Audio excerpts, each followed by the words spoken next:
Hindi siya nakapagsalita. Pero siguro gutom na siya. Bigyan natin siya ng pagkain.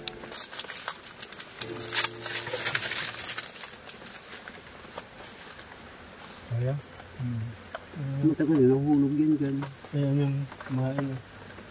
Makain po pag alis po ninyo. Makain po yung pag-balis na po kayo. Pag maalis na po kayo, makain po yung bata. Kain ka, kain. Ayan na. Kain po ito eh. Kain na. Kukunin ka na.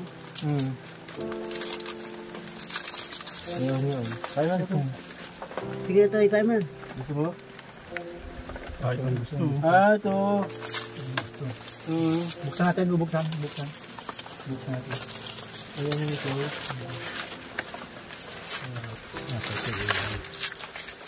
Hindi mo nagsama yung magulang yan.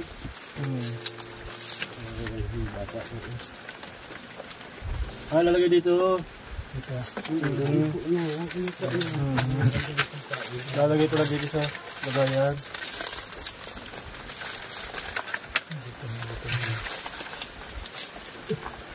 Matapod ba? Tulos ang balot. Babalitan mo rin eh. Marunong. Ito yan. Ayusin na lang yung balot mo.